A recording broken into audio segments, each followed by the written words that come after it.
sebagai tugas aksi nyata modul 14. Perkenalkan, nama saya Vivin Juliana Purba, calon guru penggerak angkatan 9 dari UPTD SD Negeri 122365, Kota Pematang Siantar, dengan pengajar praktik saya Ibu Nurati Dwi Padang dan fasilitator saya Ibu Evian. Bapak Ibu, menurut Bapak Ibu, apakah itu budaya positif? Ya, silakan Bu. Budaya dengan menghasilkan sesuatu yang baik. Ya, budaya yang bisa menghasilkan sesuatu yang baik untuk masa depan anak-anak saya. Ya, apa itu budaya positif? Budaya positif adalah nilai-nilai atau keyakinan-keyakinan dasar kebiasaan di sekolah yang bersifat positif, sehingga murid dapat berkembang menjadi bagian kritis, berhormat dan bertanggung jawab. Itulah budaya positif, ya. Dengan nilai yang ditanamkan kepada anak-anak, sehingga menghasilkan anak-anak yang berdaya positif, hormat dan bertanggung jawab. Sebab kita guru sangat berharap menghasilkan murid-murid yang seperti itu, ya. Menurut Bapak Ibu, apa yang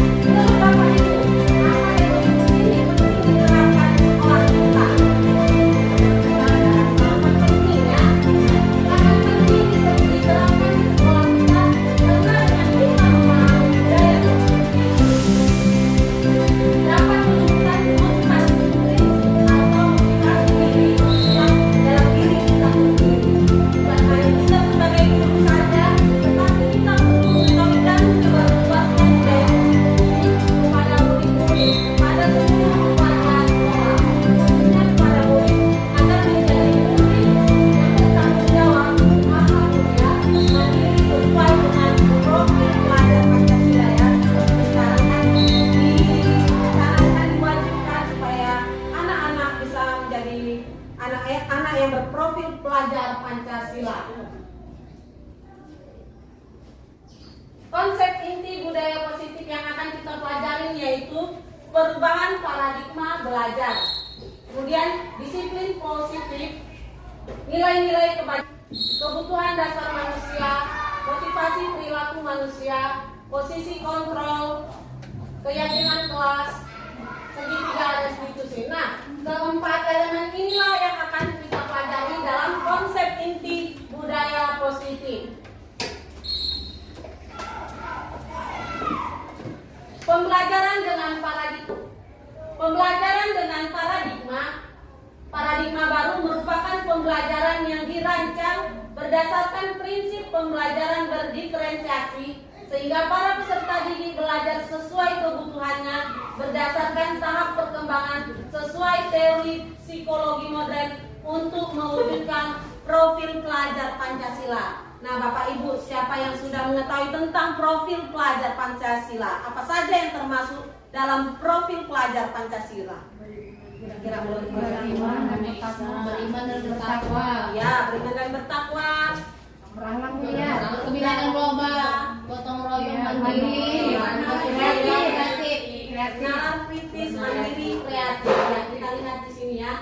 Nah, ini ada gambar tentang profil pelajar Pancasila. Yang pertama yaitu beriman bertakwa kepada Tuhan Yang Maha Esa dan beramal mulia, berkebinekaan global, mandiri, bergotong royong, bernalar kritis dan kreatif. Inilah yang kita harapkan terjadi pada murid-murid kita, sehingga murid-murid kita mempunyai nilai budaya yang positif, ya.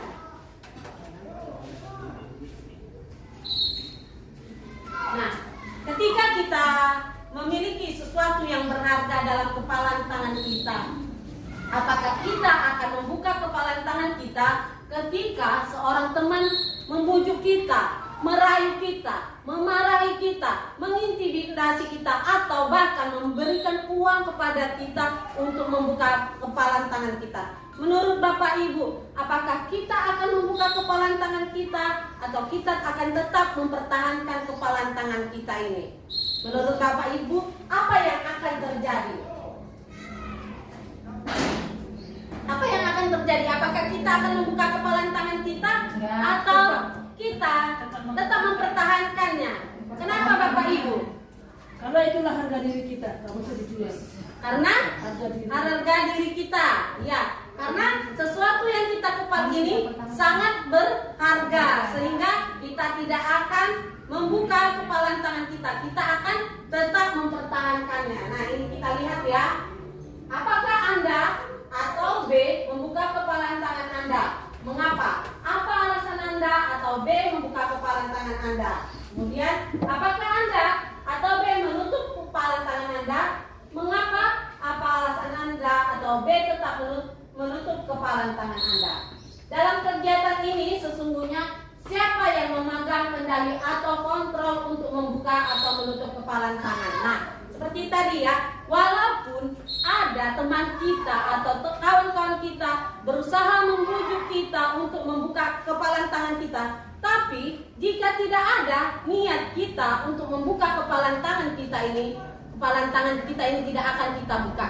Jadi otomatis yang mengontrol itu semua adalah diri kita sendiri. Kita mau berubah, kita atau mau mengikuti yang baik, diri kita sendirilah. Kalau tidak ada niat dari diri kita sendiri, otomatis kita tidak akan berubah.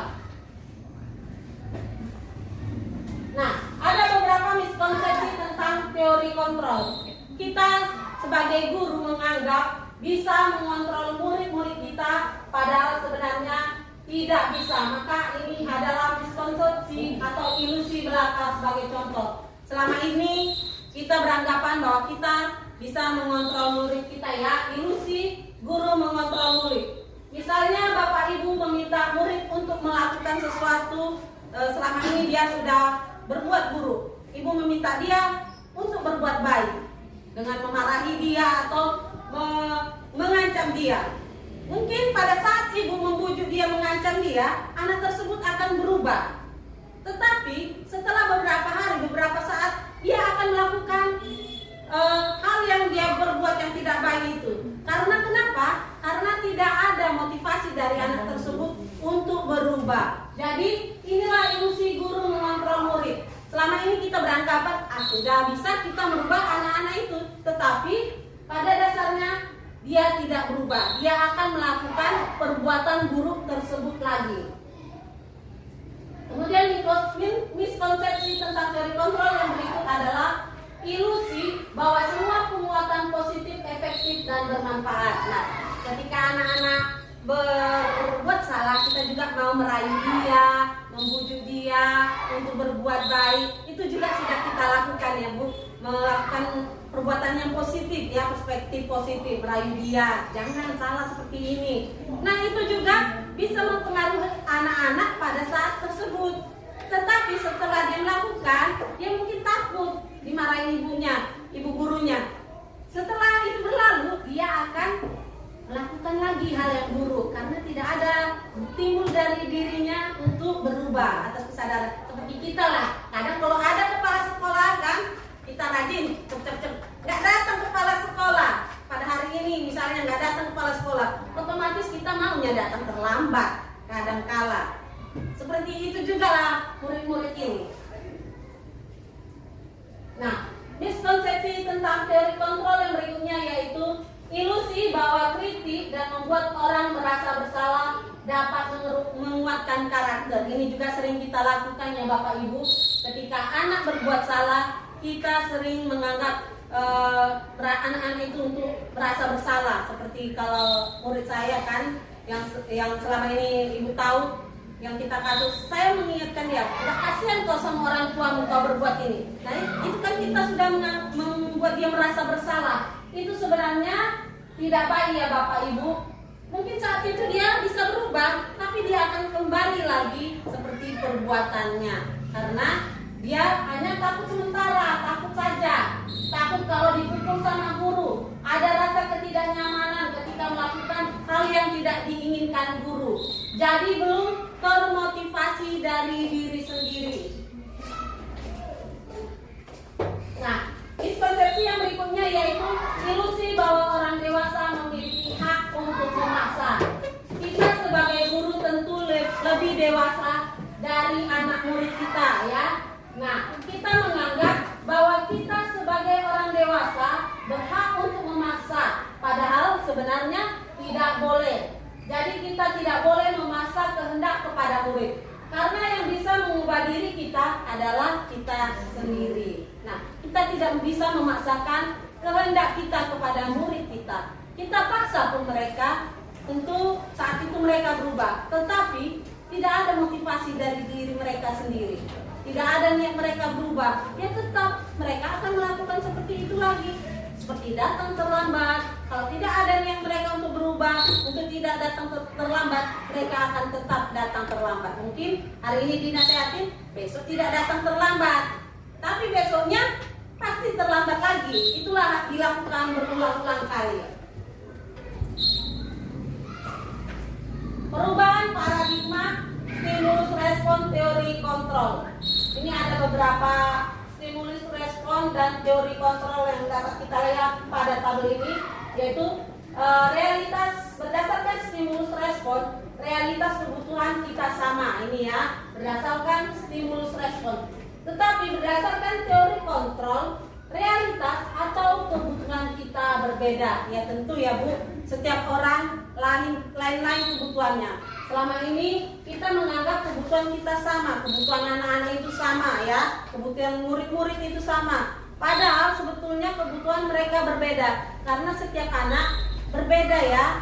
Ada yang sudah bisa membaca, ada yang belum. Otomatis kita harus memperlakukan mereka berbeda, tidak boleh sama ya Bu. Ini dapat kita lihat pada tabel ini ya, ada beberapa stimulus respon dan teori kontrol yang perlu kita perhatikan. Nah, berikutnya kita belajar tentang disiplin positif. Disiplin positif merupakan suatu cara penerapan disiplin tanpa kekerasan dan ancaman yang dalam praktiknya melibatkan komunikasi tentang perilaku yang efektif antara orang tua dan anak. Dalam penerapan disiplin positif ini, anak-anak diajarkan untuk memahami konsekuensi dari perilaku mereka. Selain itu, disiplin positif juga mengajarkan anak tanggung jawab serta rasa hormat dalam berinteraksi dengan lingkungannya. Jadi disiplin positif merupakan salah satu cara penerapan disiplin yang bertujuan untuk menumbuhkan kesadaran serta memberdayakan anak untuk melakukan sesuatu tanpa sogokan, ancaman maupun hukuman. Nah, inilah disiplin positif. Jadi disiplin positif ini perlu dilakukan dengan kesadaran sendiri, tanpa ancaman, tanpa sogokan ataupun hukuman ya dari gurunya. Harus melakukannya berdasarkan kesadaran murid-murid kita. Nah, nilai-nilai kebajikan. Disiplin positif akan mendorong murid pada nilai-nilai kebajikan yang sesuai dengan profil pelajar Pancasila. Seperti yang tadi ya, kita sudah melihat beberapa profil pelajar Pancasila, yaitu beriman, bertakwa kepada Tuhan Yang Maha Esa dan berakhlak mulia, mandiri, bernalar kritis, kreatif, bergotong royong, berkebinekaan global. Dengan dilaksanakannya disiplin positif, maka diharapkan anak-anak dapat tercapai seperti ini, menjadi anak-anak yang beriman dan bertakwa, menjadi anak-anak yang mandiri, bernalar kritis, kreatif, bergotong royong, dan berkebinekaan global. Contoh penerapan kegiatan di sekolah. Nah, untuk melakukan penerapan beriman dan bertakwa kepada Tuhan Yang Maha Esa dan berakhlak mulia, ini perlu kita lakukan setiap mau masuk sekolah, mau masuk dalam pelajaran ataupun pulang sekolah. Anak-anak melakukan berdoa, bersikap ramah, sopan, dan menghargai sesama manusia. Nah, berkebinekaan global yaitu mengenal dan menghargai teman dari suku yang berbeda. Seperti kita di sini kan beraneka ragam suku, ada suku Jawa, Batak, Cina, bahkan orang Pakistan ya. tentu ini perlu kita saling menghargai di sini. Ada agama Kristen, agama Islam ya, perlu kita laksanakan berkebinekaan global. Kemudian gotong royong, berkolaborasi dengan orang lain, menanamkan kepedulian pada hal-hal yang berkaitan dengan kepentingan bersama. Kalau gotong royong ini sudah sering kita lakukan setiap hari Jumat. Tadi kita juga bergotong royong ya. Kemudian mandiri, sebagai contoh apabila dihadapkan dalam situasi sulit, seorang siswa dapat dengan tenang mencari solusi sendiri dan menghadapi situasi dengan bijak. Bernalar kritis, cara setiap siswa memperoleh dan memproses ilmu, informasi serta gagasan. Kreatif, memberikan ide yang berbeda dari teman-teman lain dalam suatu proyek, mencari inspirasi dan melahirkan gagasan baru. Nah, inilah penerapan kegiatan di sekolah profil pelajar Pancasila. Ya, 5 kebutuhan dasar manusia yaitu bertahan hidup, kasih sayang dan rasa diterima, penguasaan, kebebasan dan kesenangan. Ini 5 kebutuhan dasar manusia. Bertahan hidup, ini bersifat fisiologis, misalnya kesehatan, rumah, dan makanan. Ini untuk bertahan hidup. Kasih sayang dan rasa diterima, kebutuhan psikologi ingin disukai dan diterimai oleh lingkungannya dengan baik. Penguasaan, kebutuhan pengakuan atas kemampuan yang berhubungan dengan kekuatan untuk mencapai sesuatu. Kemudian kebebasan, menyukai hal-hal yang baru dan menarik dan suka mencoba-coba. Kesenangan, kebutuhan untuk mencari kesenangan, bermain dan tertawa. 5 kebutuhan dasar manusia ini sangat diperlukan murid-murid kita ya. Bertahan hidup, mereka juga perlu kesehatan, kasih sayang. Mereka juga perlu kasih sayang selain dari orang tua, mereka juga perlu kasih sayang dari guru-gurunya, dari teman-temannya. Penguasaan, yaitu kebutuhan pengakuan atas kemampuan yang berhubungan dengan kekuatan atau mencapai sesuatu. Nah, ini ketika mereka berhasil mengerjakan sesuatu tugas, pasti mereka juga dibutuh diakui. Seperti bisa saja kita dengan memberikannya tepuk tangan, beri dia tepuk tangan, wow, itu sudah suatu kebanggaan bagi murid-murid kita ya.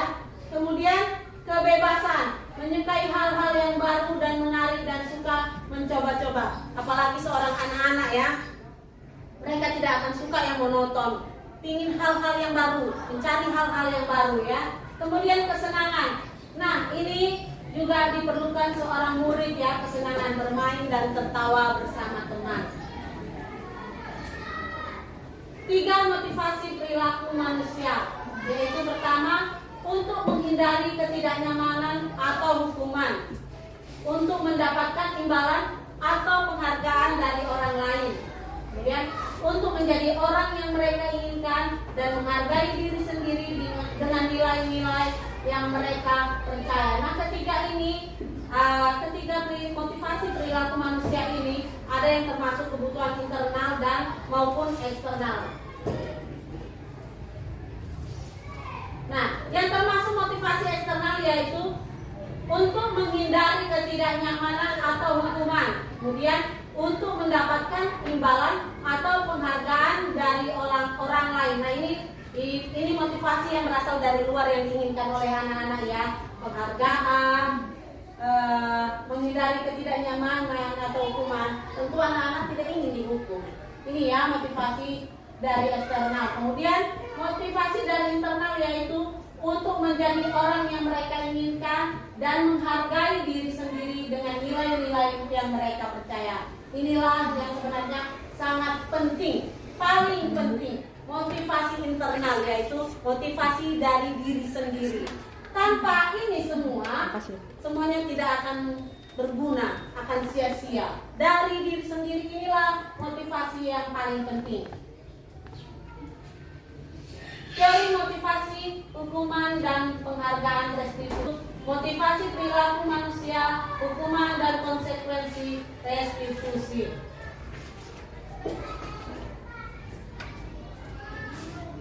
Bapak Ibu, apakah Bapak Ibu setuju dengan pernyataan Hukuman dapat mendisiplinkan anak. Pemberian hukuman dengan hal positif seperti membaca atau membersihkan halaman sekolah dapat meningkatkan disiplin anak. Memberikan penghargaan dapat meningkatkan motivasi anak. Apakah Bapak Ibu setuju dengan 3 pernyataan ini? Kita Ibu setuju. Setidaknya ada termasuk bisa perubahan, walaupun tidak banyak tapi sedikit. Ya, memang pada saat kita melakukan hukuman untuk mendisiplinkan anak, dia akan disiplin pada saat itu. Tetapi dia akan kembali berubah. Sama seperti ini, pemberian hukuman dengan hal positif dan penghargaan. Ini memang memotivasi anak, tapi hanya sebentar. Tidak ada berkelanjutan. Hanya saat itu aja. Ketika orang tua berjanji akan memberikan juara, mungkin memberikan hadiah pada saat anaknya ranking 1, dia pasti semangat lah ya belajar. Nah, itu hanya saat ketika orang tuanya mampu memberikan hadiah, ya bisa. Tapi ketika orang tuanya tidak mampu memberikan hadiah, bagaimana? Anak itu tentu tidak akan semangat dia belajar. Nah, ini semua hanya pada saat itu terjadi. Tapi berikutnya tidak akan bisa berlaku lagi ya Bapak Ibu. Hukuman dan konsekuensi. Adakah perbedaan antara hukuman dan konsekuensi dalam menjalankan peraturan ataupun keyakinan kelas sekolah? Bila mana ada suatu pelanggaran, tentunya sesuatu harus terjadi. Untuk itu, kita perlu meninjau ulang tindakan penegakan peraturan atau keyakinan kelas atau sekolah kita selama ini. Tindakan terhadap suatu pelanggaran pada umumnya berbentuk hukuman atau konsekuensi. Hukuman dan konsekuensi.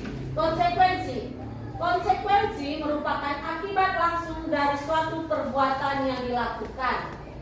Nah, hukuman adalah sesuatu yang dijatuhkan kepada pelaku melalui prosedur keadilan. Inilah arti dari hukuman dan konsekuensi. Ini ada beberapa contoh hukuman atau konsekuensi. Nah, ini mencatat 100 kali di dalam buku kalimat. Saya tidak akan terlambat lagi karena terlambat ke sekolah. Menurut Bapak Ibu, ini termasuk konsekuensi atau hukuman? Konsekuensi. Ya, konsekuensi ya. Terus lari mengelilingi lapangan basket 2 kali karena terlambat hadir di sekolah. Hukuman.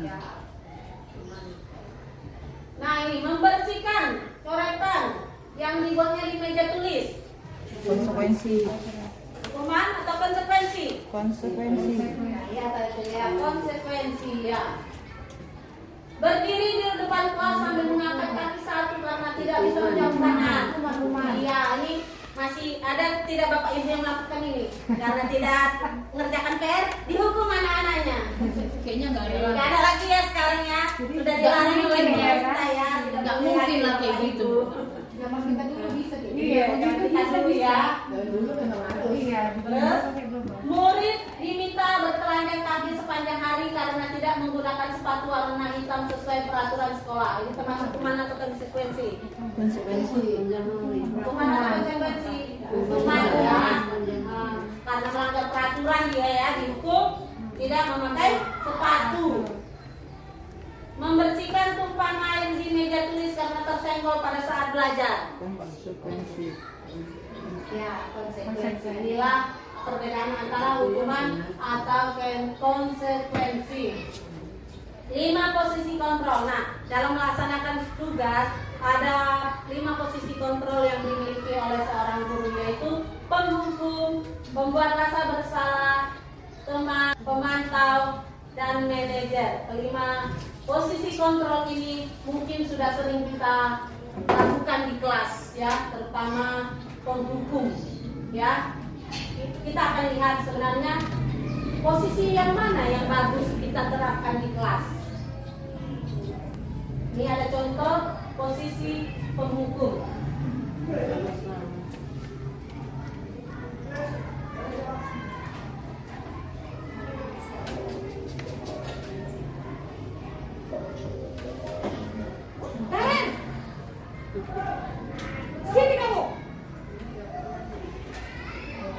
Selamat pagi, Bu. Selalu terlambat. Kamu deh, pasti terlambat. Maaf, Bu. Saya Apa?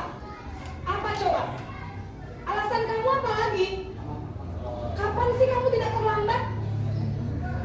Malas sekali ya kamu jadi anak. saya Dasar pemalas. Gak kapok-kapok sih kamu. Sudah berapa kali terlambat? Sana, kamu keliling lapangan basket 2 kali. kenapa saya harus keliling lapangan basket, Bu? Kenapa? Kamu melawan ibu? Berani-beraninya jawab. Sudah terlambat, masih berani jawab pula. Sekarang, keliling lapangan basket 5 kali sekalian. Biar kapok. Cepat. Pergi sana ke lapangan basket. Nah, Bapak Ibu, ini ya posisi guru sebagai penghukum yang menghardik-hardik ya. Indikator posisi penghukum itu bicara dengan nada keras, menunjuk-nunjuk, kemudian berkaca pinggang, membentak dan terlihat sangat emosional. Hukuman fisik maupun verbal akan diberikan kepada murid, mengakibatkan murid menjadi dendam, marah, malu, tidak suka dan dampak negatif lainnya. Nah, seperti ini ya yang dendam ada di TV baru-baru ini karena muridnya tidak dikasih mengikuti ujian. Mungkin dihukum karena terlambat ya mengikuti ujian, jadi tidak dikasih masuk oleh gurunya. Akhirnya dia pergi mengambil pisau membacok gurunya. Itu yang di sini kelihatan ya. Kalau kita sering menghukum siswa, mereka nanti akan dendam. Gitu ya, kalau kita melaksanakan posisi sebagai penghukum. Namun kadangkala posisi penghukum ini pun perlu kita laksanakan ya, sekali-sekali di kelas. Kadang ada yang murid dengan manajer, dengan posisi manajer, dengan posisi teman atau pemantau semakin melunjak dibuat sebagai apa dekat gitu kan. Ada yang melunjak anak-anak. Jadi dengan penghukum dia merasa takut ya, gitu kan. Kemudian kedua yaitu posisi pembuat merasa bersalah.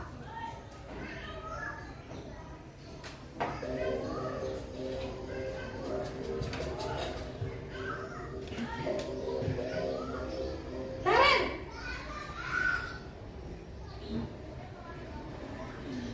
Selamat pagi, Bu.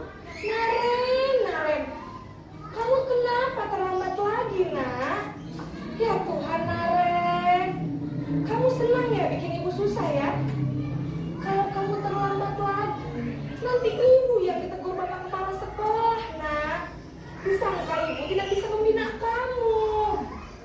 Duh, gimana ini? Maaf, Bu. Duh, Gusti Naren, kamu suka ya kalau ibu ditegur bapak kepala sekolah? Terus, sekarang ibu harus tulis apa ini di buku absen? Ini kamu sudah sering terlambat loh. Ibu harus apa coba? Maaf, Bu. Maaf sekali. Ya sudah, lain kali jangan bikin ibu susah lagi ya nak ya. Ibu tidak akan kuat lagi kalau kamu begini terus. Bisa jantungan kalau ibu ditegur bapak kepala sekolah. Sana cepat ke kelas. Maaf ya, Bu. Maaf sekali. Nah, posisi pembuat merasa bersalah ini gurunya tidak ada melakukan hukumannya. Dia hanya membuat siswa itu merasa bersalah atas tindakan yang diperbuatnya ya. Ini indikatornya ya. Guru bicara dengan nada cenderung lembut, tenang, namun kata-katanya menyalahkan murid. Guru akan mengatakan pernyataan bahwa guru menderita akibat perbuatannya. Akibatnya murid akan merasa bersalah, merendah diri dan menarik diri dari lingkungan pergaulannya. Ini juga kita mau membuat ya posisi guru sebagai membuat rasa bersalah. Saya juga pernah melakukannya, menyuruh murid jangan ribut, nanti ibu dimarahin kepala sekolah ya. Itu kadang mau kita mengatakan seperti itu. Kemudian berikutnya posisi teman.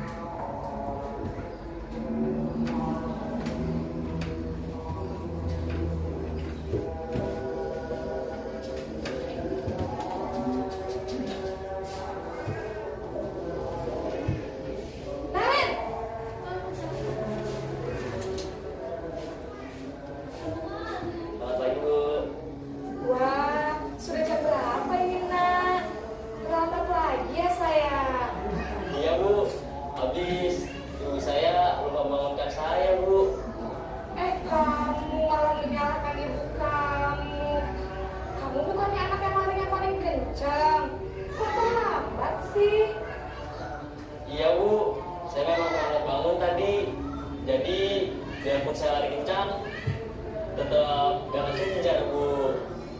Ya sudah sana, nanti lain kali larinya lebih kenceng lagi ya, biar gak terlambat lagi. Bikin seneng ibu demi ibu, bisa kan? Bisa lah Bu. Ya sudah sana masuk kelas, ibu beresin urusan absen kamu. Kamu ini ada-ada saja. Nah ini posisi guru sebagai teman itu indikatornya yaitu guru bicara dengan ramah, cenderung bersenda gurau untuk menghangatkan suasana.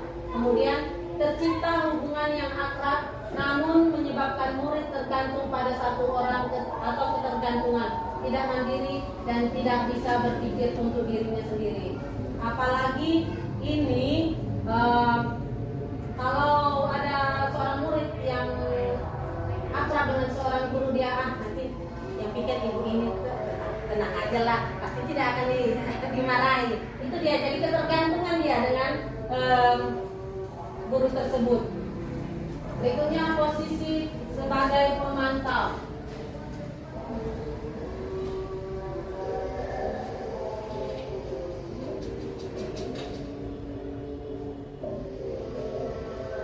Naren,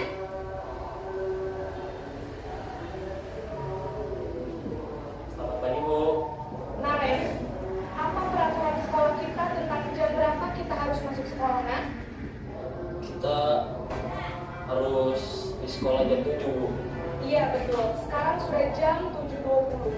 Naren sudah tahu konsekuensinya jika terlambat hadir. Paham Bu. Saya harus tinggal kelas pas jam istirahat selama 20 menit. Iya benar, konsekuensinya demikian. Jadi nanti jam 9.30 pas istirahat, kamu harus tinggal di kelas, kerjakan tugas tambahan untuk ketertinggalan kamu, ya. Baik Bu. Ini posisi guru sebagai pemantau atau monitor. Indikatornya yaitu guru bersuara datar, tidak emosional, tidak bersenda gurau, serta mengarahkan murid pada peraturan dan konsekuensi. Guru harus selalu memantau saat murid diberikan sanksi.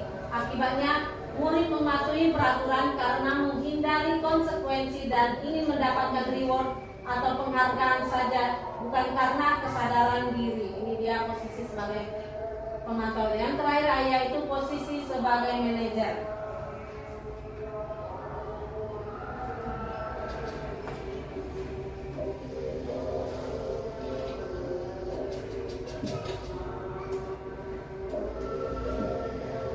Naren,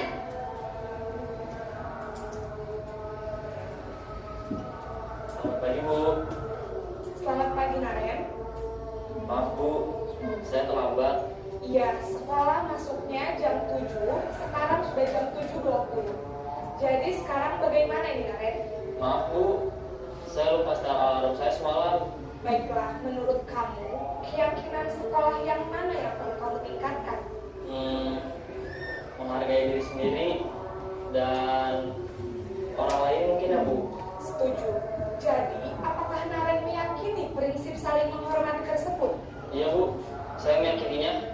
Apakah Naren bersedia memperbaiki masalah keterlambatan ini? Bersedia Bu. Bagaimana kamu akan perbaiki masalah keterlambatan ini? Saya akan coba untuk tidak lupa menyetel alarm saya Bu.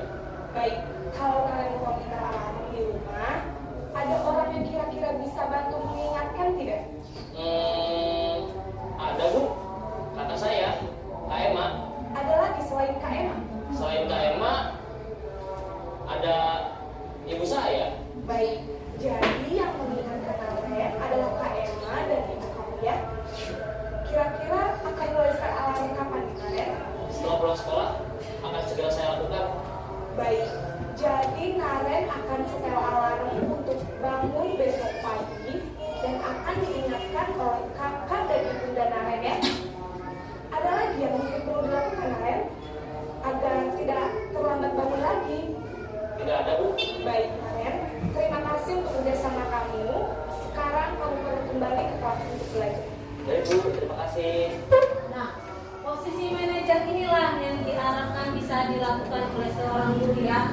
Di sini di posisi manajer ini, guru dia tidak langsung menyalahkan murid.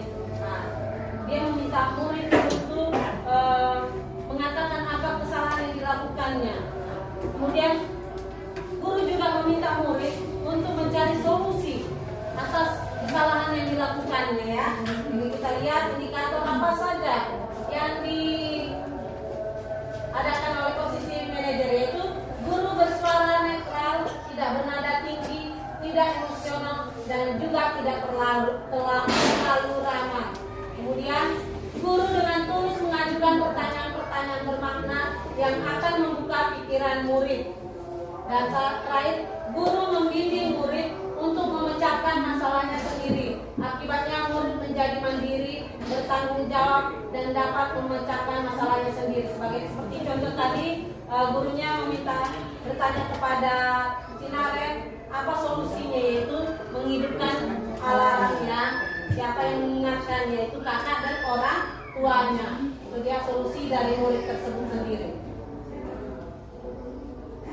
Untuk menumbuhkan budaya positif di kelas dan di sekolah, maka posisi guru sangat sentral. Untuk itu, guru harus dapat menempatkan dirinya pada posisi yang tepat, khususnya saat menghadapi murid bermasalah di kelas. Posisi manajer adalah posisi yang paling ideal. Nah, posisi manajer inilah yang diharapkan agar guru bisa melakukannya. Keyakinan kelas. Keyakinan kelas merupakan metode untuk menimbulkan kembali disiplin positif yang didasari oleh motivasi dari dalam diri. Implementasi keyakinan kelas dilatar belakangi bahwa ditemukannya beberapa murid yang masih diingatkan untuk melakukan tindakan kebaikan atau kedisiplinan. Dengan adanya keyakinan kelas di setiap kelas, diharapkan dapat mewujudkan tujuan kelas yang mandiri guna menunjang pendidikan yang berorientasi kepada profil pelajar Pancasila. Jadi keyakinan kelas adalah merupakan kesepakatan kelas yang diyakini bersama oleh guru dan murid selama proses pembelajaran. Langkah-langkah dalam membuat keyakinan kelas. Siswa menulis keyakinan yang mereka inginkan. Kemudian guru dan siswa mengulas keyakinan yang telah tertulis. Guru dan siswa memilah keyakinan kelas yang penting, mengubah keyakinan kelas menjadi kalimat positif, mengecek dan menyepakati keyakinan kelas. Ini ya, ketika saya membuat keyakinan kelas di kelas 3A, yaitu siswa menulis sendiri keyakinan kelas yang diinginkannya. Ada beberapa gambar ketika saya melakukan keyakinan kelas. Ini keyakinan kelas 3A yang untuk sementara. Pertama itu mendengarkan penjelasan guru, melaksanakan tugas piket, hadir tepat waktu, menghormati guru, sebelum dan sesudah belajar harus berdoa, menggunakan kata-kata yang sopan, mengerjakan tugas atau PR, bersikap sopan santun. Nah, dalam membuat kelas ini kita harus membuat kalimat positif ya. Tidak boleh membuat kalimat negatif. Tidak, jangan ya, itu tidak boleh kita gunakan. Kemudian restitusi. Restitusi sebuah pendekatan untuk menciptakan disiplin positif. Restitusi adalah proses menciptakan kondisi bagi murid untuk memperbaiki kesalahan mereka, sehingga mereka bisa kembali pada kelompok mereka dengan karakter yang lebih kuat. Restitusi membantu murid menjadi lebih memiliki tujuan, disiplin positif, dan memulihkan dirinya setelah berbuat salah. Nah, ini dia segitiga restitusi. Segitiga restitusi ini ketika seorang murid melakukan kesalahan, ada baiknya seorang guru melakukan segitiga restitusi. Yang pertama yaitu menstabilkan identitas, yang kedua validasi tindakan yang salah, yang ketiga menanyakan keyakinan. Nah, pada contoh video tadi yang posisi sebagai manajer, dia sudah melakukan segitiga restitusi ini, yaitu dia pertama menstabilkan identitas, kemudian validasi tindakan yang salah, kemudian menanyakan keyakinan. Ini sudah dilakukan ibu guru tersebut kepada Naren pada video posisi manajer. Ini contoh ya, contoh video pelaksanaan segitiga restitusi.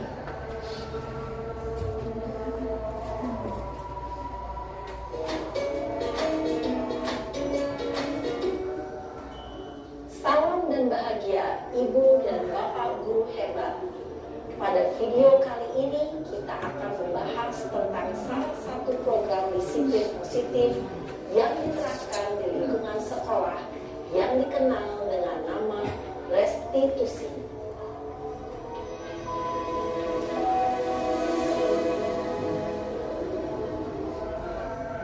Restitusi dikembangkan pada pendidikan gaya Gosling, berlandaskan pada teori kontrol Dr. William Glasser. Segitiga restitusi adalah suatu proses dialog yang dijalankan oleh guru atau orang tua agar dapat menghasilkan murid yang mandiri dan bertanggung jawab. Pada saat guru di posisi manajer, aspek yang dikembangkan pada murid adalah motivasi intensif, sehingga penanaman nilai-nilai kebajikan dapat tumbuh dan berkembang menjadi suatu kebiasaan positif yang akhirnya membentuk karakter diri. Proses dialog ini terdiri dari 3 langkah yang digambarkan pada ketiga sisi pada segitiga restitusi. Sisi pertama adalah menstabilkan identitas. Sisi yang kedua adalah validasi tindakan yang salah. Dan sisi yang ketiga adalah menanyakan keyakinan. Ibu dan bapak guru, berikut ini akan ditunjukkan bagaimana seorang guru berada dalam posisi manajer menggunakan penerapan segitiga restitusi.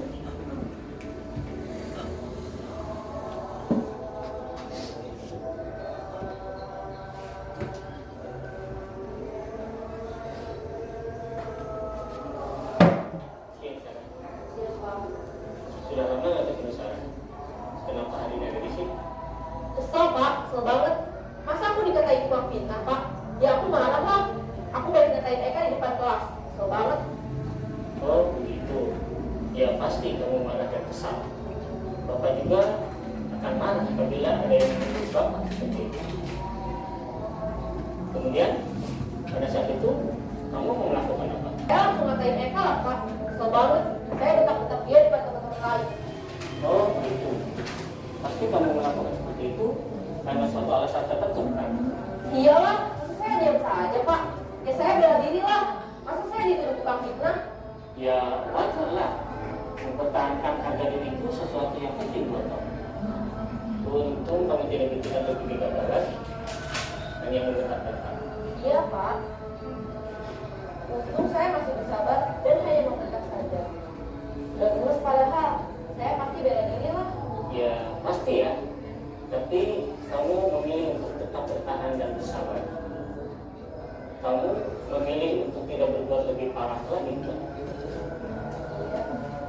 Nah, sekarang coba kita lihat lagi tindakan kamu yang mentak-mentak Eka di kelas. Tindakan kamu itu kira-kira sesuai dengan keyakinan kelas atau prinsip kamu tidak? Enggak lah Pak. Capek Pak jadi pemarah. Jadi keyakinan atau prinsip mana yang kurang sesuai dengan keinginan kamu? Ya saya sebenarnya sangat menghargai orang lain. Mungkin saat itu saya menjadi emosi. Jadi tidak menunjukkan sikap itu. Kamu meyakini tidak? Menghargai orang lain itu penting buat kamu. Yakin lah Pak. Iya, setuju. Kita harus saling menghargai. Namun ada juga keyakinan yang kita sepakati yang perlu kita jalankan apabila kita sedang marah kan? Ya saya bisa lebih proaktif. Mulai dengan diri sendiri. Saya bisa jadi lebih bersabar, mengambil waktu jeda untuk berpikir mau apa selanjutnya. Kira-kira kamu bersedia memperbaiki masalah ini tidak? Sedia Pak. Kalau kamu memperbaiki masalah ini, kamu akan menjadi orang seperti apa? Saya akan menjadi orang yang bertanggung jawab kali ya Pak. Dan senantiasa proaktif. Iya, menurut kamu bagaimana rasanya menjadi orang seperti itu? Ya nyaman lah. Bangga bisa bersabar dan menahan diri. Baiklah kalau begitu. Yuk kita pikirkan bagaimana memperbaiki masalah itu.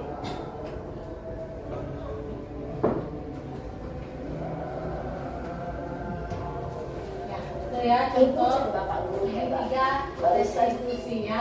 Di situ sudah dilakukan menstabilkan identitas, validasi kesalahan dan menanyakan keyakinannya. Nah, tahapan segitiga restitusi yang pertama yaitu menstabilkan identitas. setiap orang pasti pernah melakukan kesalahan. Nah, ini ya di tahapan ini. Kemudian kamu bukan satu-satunya yang pernah melakukan ini. Situ. Kemudian pada tahapan validasi tindakan ini dia kamu tentu punya alasan mengapa melakukan ini. Tadi di Bapak Guru tadi sudah menanyakan kenapa si Sarah tadi membentak-bentak ya, alasannya kenapa dia membentak-bentak ya. Adakah cara yang lebih efektif untuk mendapatkan apa yang kamu butuhkan? Nah ini ditanyakan ini ya pada tahap validasi tindakan yang salah. Kemudian menanyakan keyakinan.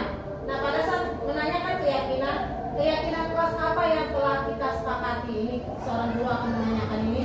Kemudian kamu ingin menjadi orang seperti apa? Nah ini kan tadi Bapak Guru bertanya kepada si Sarah, dia ingin menjadi orang seperti apa, yaitu menjadi orang yang sabar.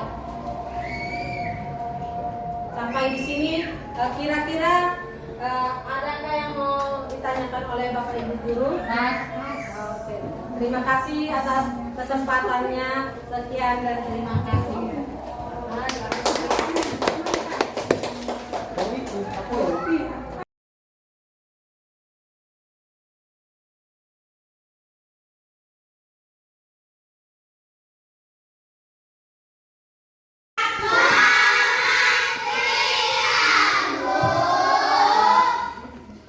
Ya, kita hari ini akan membuat keyakinan kelas.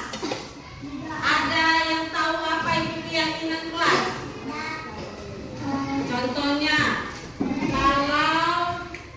kalau ada seorang pengendara sepeda motor. Apa sepeda motor?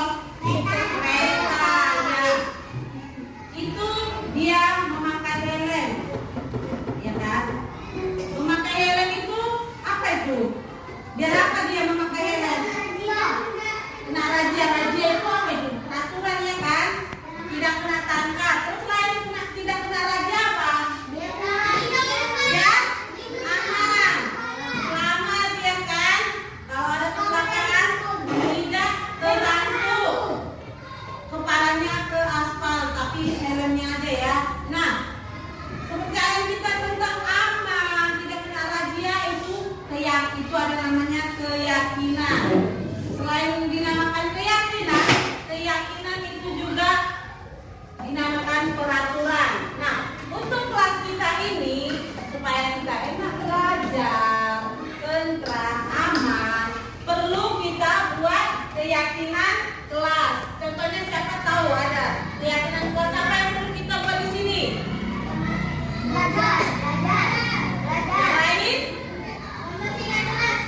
Membersihkan kelas. Kalau membersihkan kelas itu apa namanya? Iya, melaksanakan kelas. Selain itu, iya, bersikap sopan santun. Selain itu apa lagi? Apa? Tidak membuli teman. Iya, atau iyalah, tidak membuli berarti mengucapkan kata-kata yang sopan, sama itu ya. Jangan kita tidak boleh menggunakan kata tidak. Nah, terus kalau si Gibran sering apa itu namanya? Nah, hadir. Kalau terlambat kita bilang apa? Hadir tepat. Nah, ibu ada sticky note. Ini namanya kertas sticky note. Nah, masing-masing anak-anak membuat keyakinan kelas kita. Apa yang perlu kita sepakati dengan keyakinan kelas kita ya? Beberapa ditulis boleh ya? Ya. Tulislah beberapa keyakinan kelas yang perlu kita terapkan di kelas kita ya. Yang ada ini jangan ditulis ya. Itu untuk menempelkan ke situ nanti ya.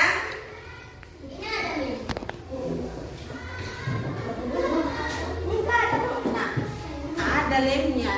Ini lemnya kan, kau nulisnya di sini, ya? Di sini lah. Ini kan ada lemnya. Berarti yang kamu di sini yang ada lemnya ini ya. Nah itu kan ada sekarang. Terus ya, sebanyak-banyaknya yang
Boleh 2, boleh 3. Boleh.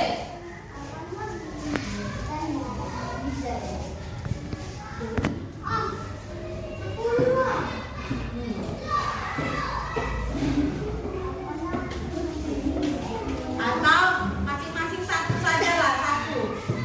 Kalau udah lebih dari satu nggak apa-apa. Satu, nanti kelamaan kalau sepanjang-panjangnya.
belajar jangan membuli teman, jangan terlambat, jangan mengejek teman, sopan santun, menjaga kebersihan, tidak boleh Nah, membuli ini berarti menggunakan kata yang sopan ya. Menggunakan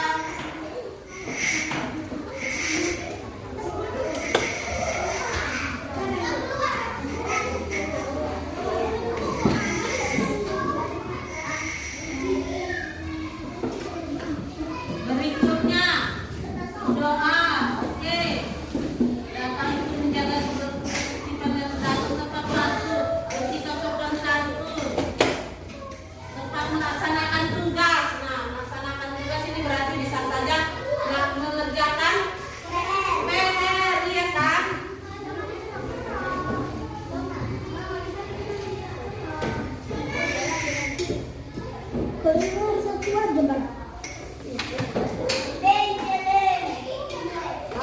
Belajar bersikap sopan santun. Nah, sama semua bersikap sopan santun. Datang tepat waktu. Datang tepat waktu. Dengarkan ya. Bersikap sopan santun. Sopan santun. Nah, inilah kesepakatan kelas 3A yang sudah kita sebelumnya kan. Mendengarkan penjelasan guru, melaksanakan tugas piket, hadir tepat waktu, menghormati guru, sebelum dan sesudah belajar harus berdoa, menggunakan kata-kata yang sopan, mengerjakan tugas atau PR, bersikap sopan santun. Nah, Ibu harap